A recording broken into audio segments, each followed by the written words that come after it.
Okay, so after splitting that bit down the middle, I found that it's got a lot of support area in the inside there that has to be sort of broken away. Some of it I'll be able to melt out, other pieces I'll probably have to cut or grind out so that it starts to form the shell piece that I'm after. As I said in the previous video, that bit is the correct size. The magazine section is a little bit on the small side to what it should be, so I'm going to be sticking with that same sort of principle with the resin piece. I've had a couple of people ask me how I'm intending to do these pieces. And while I do have a plan B, plan A is to try and get these to the point where it has a wall thickness of about what you can see there, probably about 3 to 4 mil thick, and I want to make up a shell that has around about that same sort of consistency of thickness pretty much all the way through. The only real exception to that will probably be this top section of the rail piece, which will probably be done as a more solid piece. Then I want to integrate the resin piece into that, so that that will form one half of the 2 shells that I need, with the goal of them being cast in aluminium as well.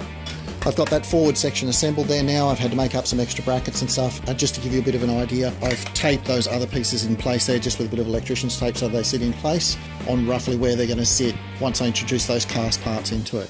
I still haven't worked out what I'm doing as far as the rear slider is concerned. I'm not terribly happy with the different versions that I've seen out there, and I'm still in the process of doing a little bit more research to make sure we get the best effect for what I'm trying to achieve. I have come up with a prototype concept of what I think I'll probably go with.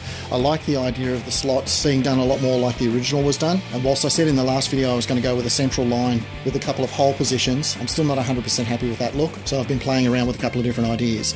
I've worked out an internal mechanism spring-loaded piece, which is just a bit of a prototype. I've lined it up to this slot here. Normally it would be done on top, just to see how it would work, and the idea is that that does actually slide into position and lock into place.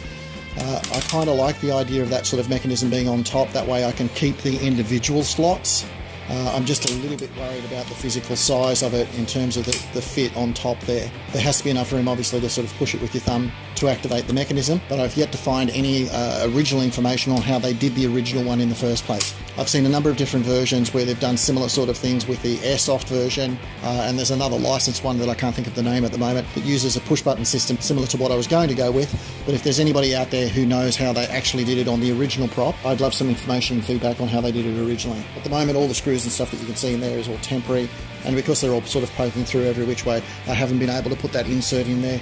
But that sort of gives you a bit more of an idea of the finished sort of shape of it. You can see there based on that angle where that shroud's going to sit. Just to give you an idea, it'll be a little bit more like that. But now that I've got all the assembly and mounting points sorted out, I'm starting to get a better feel for where the shrouds need to go. There's probably only 1 or 2 more videos that I can do now between now and Christmas. I had hoped to be able to get this project finished before the end of the year, but it's increasingly looking like I'm running out of time.